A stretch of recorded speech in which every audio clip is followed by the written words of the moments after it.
Estátua da Liberdade partiu. A viagem está muito tranquila. Vamos chegar logo. E não era essa Estátua da Liberdade. É outra.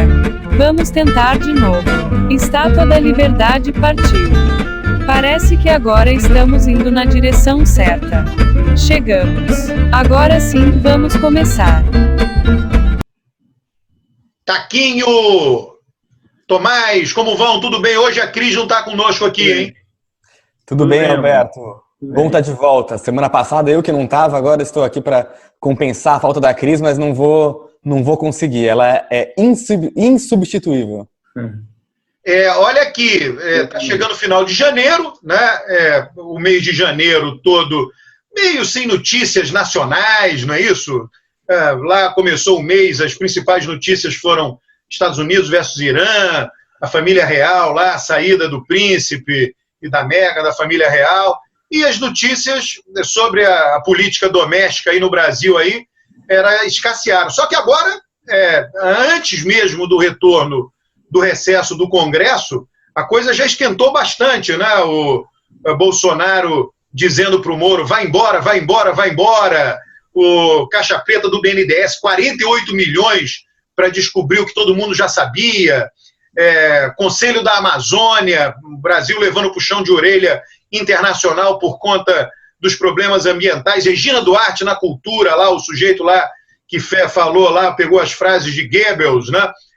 Enfim, começou antes do recesso acabar, a movimentação imensa, né? Pois ficamos aí numa semana cheia de notícias, não é? Eu acho que algo que vale a pena a gente começar a falar é uma das últimas notícias que saiu agora nos últimos dias sobre a avaliação do governo. O Alberto não citou isso, mas saiu uma pesquisa da CNT-MDA que, a princípio, segundo essa pesquisa, teria aumentado a avaliação do governo, melhorado a avaliação do governo. Então, a última pesquisa havia sido feita em agosto, se eu não me engano, do mesmo instituto. A gente só pode comparar pesquisas de um mesmo instituto, não dá para comparar banana com maçã. E, de acordo com essa pesquisa, o ótimo e bom do governo, nos últimos 6 meses, teria aumentado 5%, chegado a 34%, enquanto o ruim ou péssimo teria caído 8%, chegando a 31%. Então, o governo estaria aí com mais avaliação positiva do que negativa. E uma coisa curiosa, seria uma boa notícia para o governo, mas eu gostaria de fazer algumas ressalvas em relação a essa pesquisa, porque, claro, eu não tenho o hábito de brigar com pesquisa. Se a pesquisa diz isso, ela disse isso, eu vou assumir que ela foi bem feita. Mas ela veio muito fora do padrão em relação a outros sérios institutos, como o IBOP e o Datafolha, que fazem pesquisas mensais e que mostram uma estabilidade no governo nos últimos meses, e inclusive uma outra pesquisa que saiu agora há poucos dias, já em janeiro, da XP junto com o IPESP, que mostrou uma estabilidade também, e até uma queda do ótimo e bom de 3% dentro da margem de erro, né? Então acho que a gente vai pensar, faz algum sentido falar que a avaliação do governo melhorou com tanta crise, com tanta confusão? Ou essa pesquisa aí, a gente descarta ela é uma pesquisa fora do padrão? Bom, eu além dessa questão do Tomás que colocou, eu queria colocar mais 2 outras pesquisas que saíram também essa semana, e depois a gente ouvir até o Alberto o que ele pensa sobre isso, porque é o seguinte, a revista The Economist, ela publicou o índice de democracia global, né? É um estudo que eles fazem regularmente, né?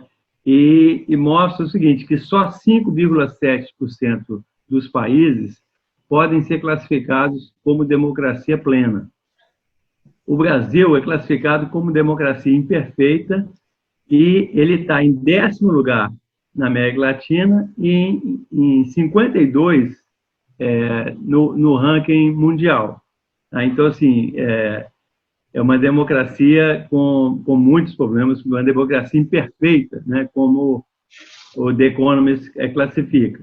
E também saiu essa semana a percepção sobre corrupção da Transparência Internacional. né? E o Brasil caiu, ele ficou com os mesmos pontos, né, 35 pontos, mas ele caiu uma posição no ranking internacional, né? Para você ter uma ideia, é o seguinte, em 2012, ele tinha, a pontuação era 43, ele estava em 69º lugar. E aí ele caiu para o 105º ano passado e para o 106º esse ano, né? Então, assim, assim, a primeira impressão minha é o seguinte, sai uma pesquisa dizendo que o índice do governo melhorou e saem outras duas dizendo, né, que a democracia tem problema e que a corrupção aumentou, né? Então, eu queria até ouvir o Roberto o que ele acha sobre esses indicadores todos que saíram essa semana. Olha, esse daí da pesquisa CNT, né? CNT, não é isso? MDA. Isso. De fato, aí quando o Tomás menciona, você comparar agosto com agora, inclusive agosto foi o mês lá da queimada da Amazônia. Eu fui ver, tem uma pesquisa também em agosto do Datafolha, que foi a pior avaliação do governo. Então, o MDA, para azar do MDA, ou não sei se fizeram justamente por conta da coisa das queimadas, aquele foi o pior mês da série toda do ano passado. Então, quando se compara as duas pesquisas CNT e MDA, agosto com agora, está se comparando o pior mês do ano passado com agora. Então, isso já pode causar um certo ruído na análise, né? Agora, tem uma coisa interessante, né? Que em agosto a pesquisa da CNT e MDA ficou muito próximo do Datafolha. Então, espera que de janeiro fique próximo também. Só que as pesquisas de dezembro, né, se você esperar lá, vai ficar próximo, dentro de uma certa margem de erro. Só que as pesquisas de dezembro de Datafolha e de Ibope não muito diferente do MDA, muito.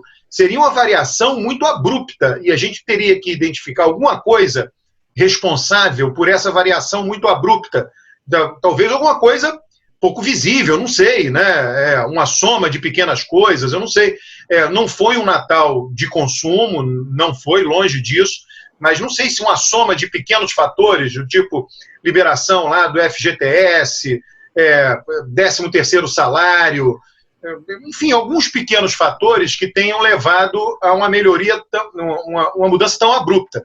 Então, para a gente ter certeza disso, aquilo, não estamos comentando a pesquisa. Se a gente fosse brigar, era melhor nem comentar a pesquisa. Isso eu não comento que está tudo errado, né? Estamos, pelo contrário, né, considerando, está certa, mas a gente precisa de uma confirmação. Então, eu acho que só tem uma maneira, aguardar as próximas pesquisas, né, fevereiro, não sei se vai haver alguma pesquisa nacional pública por agora, para certificar dessa mudança abrupta. Né? Uma coisa, inclusive, fazendo comentário sobre o que o Taquinho disse, essa pesquisa da MDA com a CNT, ela inclusive diz que onde o governo melhorou, onde ele está mais bem avaliado, é no combate à corrupção. O que vai na contramão dessa outra pesquisa, que indica aí uma piora da transparência em relação à corrupção. Então, realmente concordo com o Alberto, vamos ver quando os outros institutos publicarem as pesquisas deles, se eles confirmam ou desconfirmam ou desmentem essa da MDA, que realmente tá muito estranho. Teria que ter acontecido alguma coisa muito particular entre dezembro, quando todas as outras pesquisas foram feitas, e janeiro, que me parece improvável. Janeiro é um mês que, enfim, não acontece muita coisa. E o noticiário, agora acho que a gente pode falar sobre isso, nos últimos dias, no meu ver, não foi muito positivo para o governo. Só uma coisa, Tomás, só falando que o Taquinho falou do The Economist, deixa eu só pegar isso que o Taquinho pediu que eu comentasse até. O The Economist, essa coisa, né, dos índices que eles fazem, é uma instituição seríssima. Os índices são super criteriosos, né, um corpo técnico excelente, né? Isso aí é um lado da história. O outro lado é o seguinte, é uma organização midiática, né? Então você sofre, a mídia sofre as pressões. Então você está aí há vários anos, talvez 5, 10, talvez uma década até, dizendo que a democracia está piorando no mundo inteiro.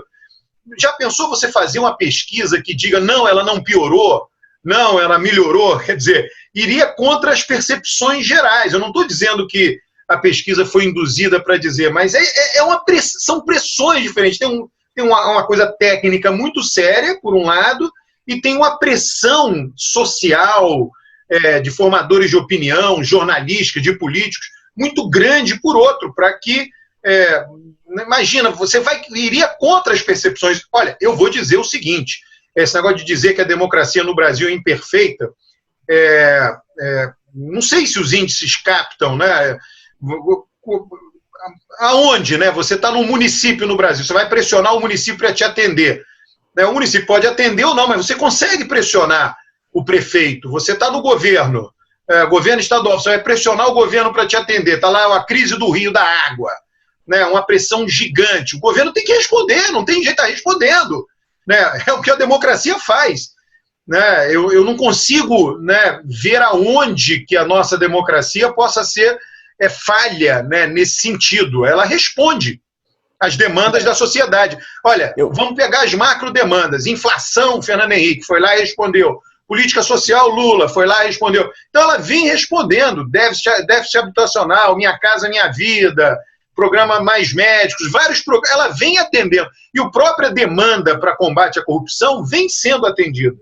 Mas, Taquinho, eu tenho uma pergunta nesse sentido, porque tudo depende, considerando o que o Alberto falou, tudo depende da sua definição, da métrica que é utilizada para avaliar, então, se a democracia é imperfeita ou mais perfeita. Eu, na verdade, talvez seja menos otimista que o Alberto. Eu não acho que o Brasil é uma democracia imperfeita, eu acho que é uma democracia que está sob ataque, eu acho que ela está piorando, acho que nós estamos sim vendo uma piora. Não talvez no nível local, mas se a gente pensar nas grandes instituições, não é? Claro, nós temos uma série de mecanismos de proteção que impedem que o governo faça o que quiser, que destrua o arcabouço que foi construído nos últimos 20 anos, mas as instituições não foram feitas para serem testadas com tanta violência e com tanta frequência e por tanto tempo. Então, ao longo desses ataques que são feitos constantemente pelo governo contra o judiciário, contra o legislativo, contra a imprensa, isso vai destruindo, vai solapando um pouco as estruturas que, em tese, serviam para conter, para se contrapor aos excessos do executivo, né? Então, eu acho que, por mais que a gente ainda tenha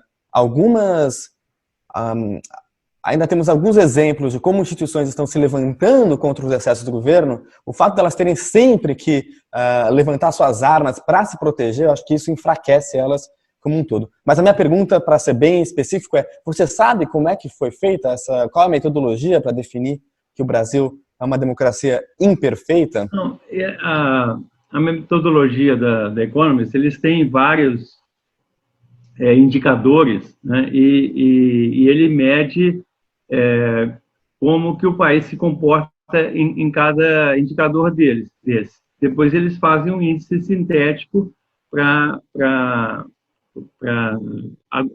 englobar, né,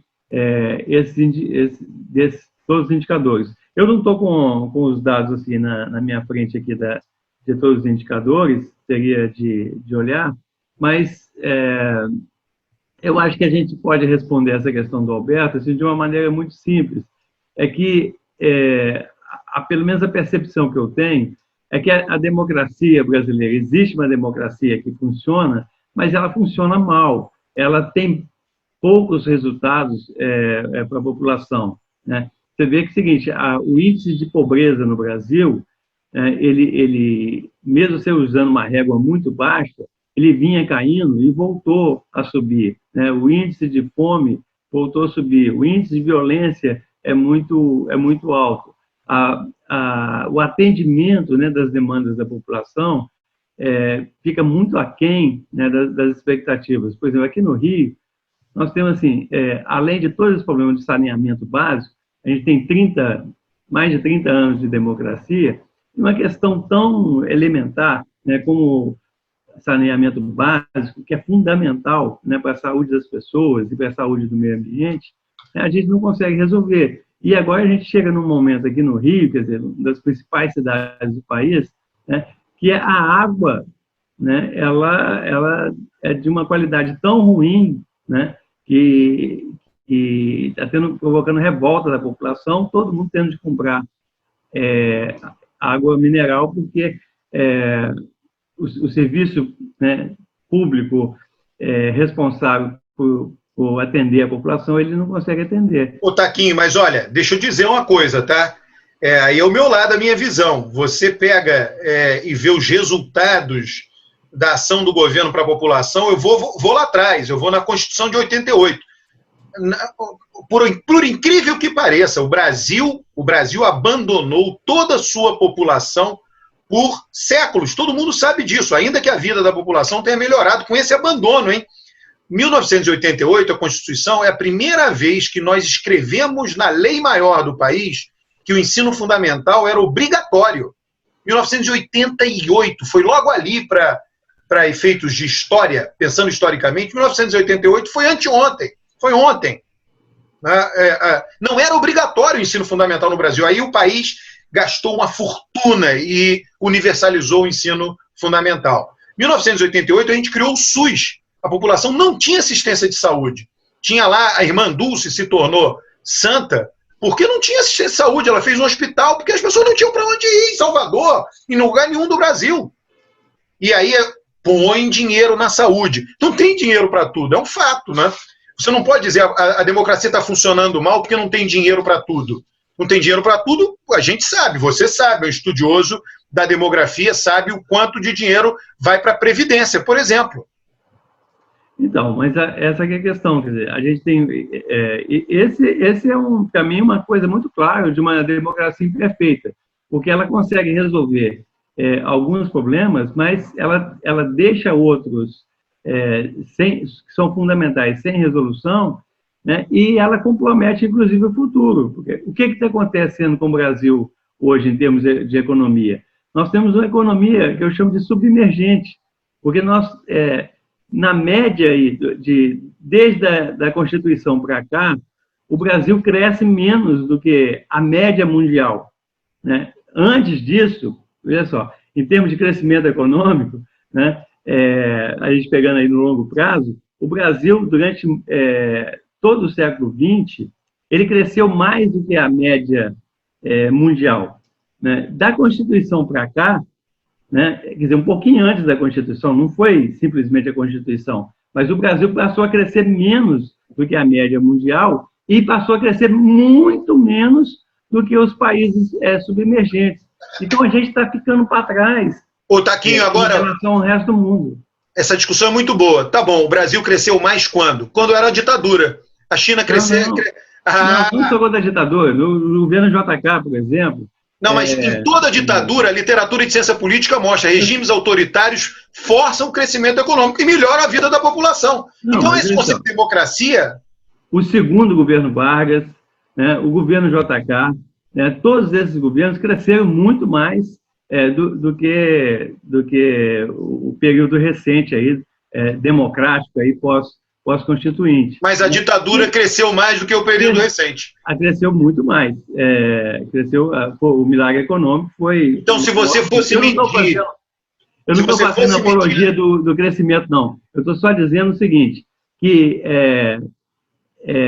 as várias conquistas que nós tivemos aí com a Nova República, né, ela não se sustentam no longo prazo, e o Brasil está com uma economia cada vez mais em frangalhos, que ela não vai conseguir atender essas demandas da população. E se a gente pegar do outro lado, que eu sempre discuto com você, que é uma questão inquestionável, nesses 520 anos da história do Brasil, né, se houve avanços em termos de direitos humanos e na qualidade de vida da população, no meio ambiente não houve nenhum avanço, só houve retrocesso no meio ambiente. Inclusive, nos últimos 30 anos, só houve retrocesso no meio ambiente, né? 90% da Mata Atlântica foi destruída, né? Já mais de 20% da Amazônia foi destruída, mais de 50% do Cerrado, né? Então, se a gente olhar pelo lado do meio ambiente, nós temos uma democracia completamente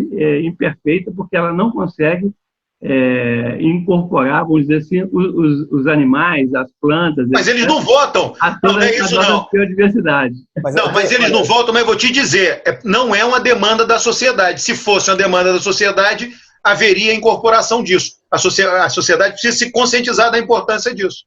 Olha, eu tenho 2 comentários que eu queria fazer. Primeiro, talvez discordando de vocês dois ao mesmo tempo, só que por razões diferentes. A primeira é que eu acho que não existe correlação necessária, clara, entre regime despótico, ditatorial e avanço econômico.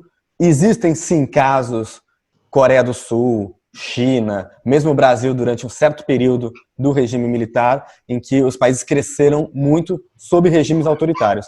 Mas também existe uma quantidade gigantesca, talvez assim, a grande maioria dos regimes autoritários foi ineficiente em termos de crescimento. O próprio regime militar, no final da sua existência, e se você pensar, todas as ditaduras que houve, que ainda há, na África, na Ásia, na América Latina, historicamente, foram ineficientes em termos de crescimento econômico. Agora, então, essa primeira discordância com o Alberto, mas a discordância com o Taquinho é que eu não sei também, eu não diria que nos últimos 30 anos o Brasil não avançou nada, ou apenas retrocedeu em termos de preservação ambiental. Acho que nós temos um problema de preservação, nós temos um problema de destruição do meio ambiente no Brasil, mas assim, se a gente pegar o que eles chamam em economia da segunda derivada, então, assim, o problema continua existindo e talvez até se agravando, mas a velocidade com que ele se agrava, em vários momentos chegou a se reduzir. Nós tivemos momentos de queda considerável do desmatamento. Então, quando a gente começou a se preocupar com isso, em 88, com a Constituição Cidadã, a situação era muito pior do que ela era hoje em termos de ferramentas, instituições, não é, mecanismos para preservação, para lutar pela preservação, para tentar atacar o garimpo ilegal, para tentar atacar todos os conflitos fundiários que existem em zonas de preservação. Então, eu também não acho que a gente esteja caminhando inexoravelmente rumo ao abismo. Acho que existem alguns sinais de coisas que podem estar começando a melhorar. E, como o Alberto mesmo falou, essa talvez não tenha sido por muito tempo a principal demanda do brasileiro, mas isso tem mudado. Acho que cada vez mais o mundo tem feito com que o Brasil abra os olhos para isso, a população brasileira também. E agora falando sobre o governo, que a gente tinha pensado em comentar alguns casos da atualidade, essa semana mesmo o governo, como uma reação à pressão internacional, resolveu criar esse tal Conselho da Amazônia, em que o Bolsonaro colocou o Mourão para presidir, e, no meu ver, é uma mudança importante. Olha, eu não sou de elogiar o governo, mas, assim, dado para onde eles estavam indo, a criação desse conselho é muito positiva, é uma mudança de rumo total. O governo foi obrigado a fazer isso, por conta, enfim, da pressão internacional, mas que bom que, enfim, por conta de vozes que vêm de fora, nós vimos a mudança. Tomás, só para dizer um elemento importante da pressão internacional, tá? O capitalismo, os fundos de investimento, o mercado financeiro, os investidores, eles têm se abstido de investir no Brasil por conta de compliance ambiental. Isso é muito sério o que está acontecendo e, obviamente, isso já bateu na porta do ministro da Economia, isso já bateu na porta do governo, dizendo, olha, muita gente que poderia botar dinheiro no Brasil não está colocando por conta do descaso que o Brasil está tendo em relação à Amazônia. Se isso não mudar, a situação vai piorar. E pegou muito mal a fala do Guedes, dizendo que a devastação ambiental era culpa dos pobres. Enfim, o governo ele realmente sofreu, levou muita porrada. Essa fala é o que eu digo. O Trump, os americanos podem falar qualquer absurdo que eles queiram falar. São os Estados Unidos, o país mais importante do mundo. Eles falam bobagem, todo mundo fica aplaudindo. Agora, o Brasil ir para um encontro para falar bobagem, coisa que todo mundo sabe que não é verdade, não dá para copiar os Estados Unidos nisso. Você não tem poder. Olha, eu sempre digo, as pessoas não se dão conta. Para os negócios mundiais, o Brasil não é um país relevante. Então o Brasil tem que andar na linha, tem que ser pianinho, não é relevante em termos de negócios mundiais. Então, Roberto, isso aí que eu concordo com tudo que o Tomás falou, Eu só reforço a minha visão, porque é o seguinte, a economia brasileira, ela está numa fragilidade tão grande, né? Ela tem, a gente viu, a gente já conversou, as exportações brasileiras no ano passado caíram, né? O saldo comercial caiu, o déficit em transações correntes aumentou, a gente precisa de mais dinheiro, né, estrangeiro para entrar na economia, para a economia fechar suas contas. Então, nós somos uma economia cada vez mais dependente. Essa situação do Paulo Guedes lá em Davos é muito clara pelo seguinte, porque ele tem que agradar os investidores internacionais para investir no Brasil, porque senão o Brasil está perdido, porque ele não tem poupança interna e não tem dinheiro para investir. Então, na ótica desse governo, a única maneira de fazer a economia crescer é atrair investimentos estrangeiros. E os investidores estrangeiros foram lá e disseram o seguinte, olha, se vocês não preservarem minimamente a Amazônia, a gente não investe, né? Então, eu também acho que foi extremamente positivo, que é o seguinte, o governo criar o Fundo Amazônico e o Conselho da Amazônia e colocar de escanteio, né, o ministro Salles, né, é extremamente positivo, porque o discurso do Salles, que é o ministro do Meio Ambiente, é um discurso totalmente antiambiental. Então, o governo precisava de fazer uma guinada aí nessa política e mostrar para os investidores internacionais, né, que está minimamente cuidando da Amazônia. Mas eu, assim, apesar de eu achar extremamente positivo colocar o Mourão, né, nesse conselho e colocar de escanteio, né, o ministro do Meio Ambiente, eu acho que isso não muda muito a qualidade nem da democracia, nem da economia brasileira, né, e a gente está tentando aquele negócio de jogar para inglês ver, né, que a gente está preservando o meio ambiente, mas a situação é muito mais grave do que esse governo é capaz de enfrentar no momento atual. Ô, Taquinho, agora eu só queria fazer uma observação para você, tá? Eu concordo que a Mata Atlântica foi quase que totalmente destruída, é um dado, é um fato, né? Só que é evidente que para que o Brasil tivesse sido ocupado, para que o Brasil se tivesse transformado num país, né? Você vê, aonde existia a Mata Atlântica é onde está a população brasileira. O grosso da população está onde era a Mata Atlântica. Então você, obviamente, para o desenvolvimento, as pessoas chegam lá, tem que fazer suas casas, tem que ter energia, carvão. Então, a Mata Atlântica foi o insumo para isso. Então, você não tem, né? Não haveria país se a Mata Atlântica talvez não precisasse sobrar somente 10%. Então, aí numa tentativa de recompor, chegar a 30%. Mas não haveria país, né, se alguma coisa da Mata Atlântica não tivesse sido destruído. Eu estou dizendo uma questão factual, né? Eu queria fazer um comentário, só para ressaltar uma questão. Quando eu elogiei aqui a criação do Conselho da Amazônia, colocar o Mourão para presidir ele, eu não acho que isso aí seja a solução para todos os problemas e nem que o governo seja sincero nas suas atitudes. Eu acho que, se eu precisar fazer uma aposta, continuo achando que o Bolsonaro pensa como sempre pensou, achando que meio ambiente é uma questão menor, que a agricultura é o que importa. Só que, enfim, a gente tem que elogiar o que eles fazem de direito, pelo menos sinalizando aí alguma coisa positiva. Fazer um comentário também que o ministro Salles foi claramente escanteado, mas acho que talvez seja um gancho para nós tratarmos de outro assunto, de um outro ministro que não sei se está sendo escanteado, mas que, sem dúvida, teve aí uma semana cheia de altos e baixos e está sendo colocado um pouco de lado pelo governo, que é o ministro Sérgio Moro, não é? Que agora corre o risco de perder da sua alçada a pasta da segurança pública.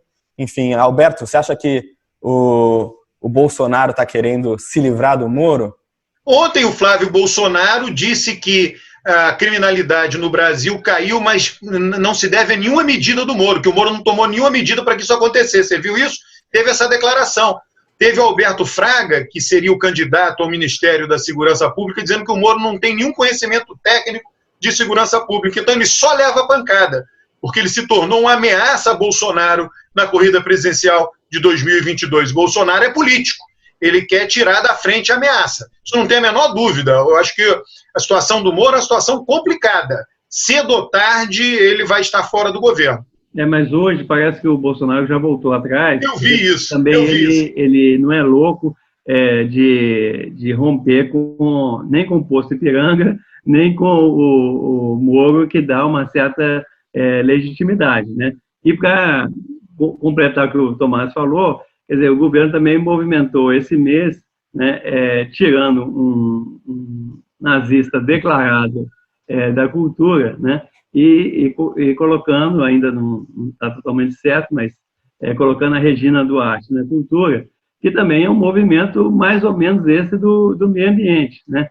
Você tira uma pessoa extremamente desgastada, com a imagem horrível, e põe uma outra pessoa com uma imagem um pouco melhor para tentar administrar essa questão da cultura. Então, mais ou menos com o Conselho da Amazônia, está acontecendo com a cultura também. Não é que vai melhorar, mas pelo menos não vai ficar tão ruim, extremo, como estava até recentemente. Olha, eu só lamento. Fala, Tomás. Não, um comentário sobre a Regina Duarte, assim, a que ponto chegamos quando comemoramos que uma pessoa que é absolutamente despreparada como Regina Duarte assume ou promete assumir essa secretaria, não é? Porque, na verdade, essa eu acho que foi talvez uma das maiores derrotas do Bolsonaro, porque ele teve que ceder. Eu acho que ele é um presidente que, em geral, não cede, tem denúncia contra um monte de ministro do turismo, contra o cara da comunicação social do governo. Ele, em geral, não cede. Nesse caso da declaração nazista do Alvim, a situação ficou insustentável e ele colocou Regina Duarte. Eu queria fazer um comentário sobre Regina Duarte, depois passar a palavra para o Alberto. Eu não queria ter te cortado, mas o fato de que a Regina Duarte é uma figura curiosíssima, e em 1985, no que eu acho que é a mais antiga participação política dela, declaração política dela, a Regina Duarte fez campanha por Fernando Henrique Cardoso na eleição para prefeito. Uma famosa eleição que todo mundo achou que o Fernando Henrique ia levar, ele perdeu para o Jânio Quadros. E naquela época não tinha segundo turno, era turno único, então quem tivesse a maior parte dos votos no primeiro turno levava.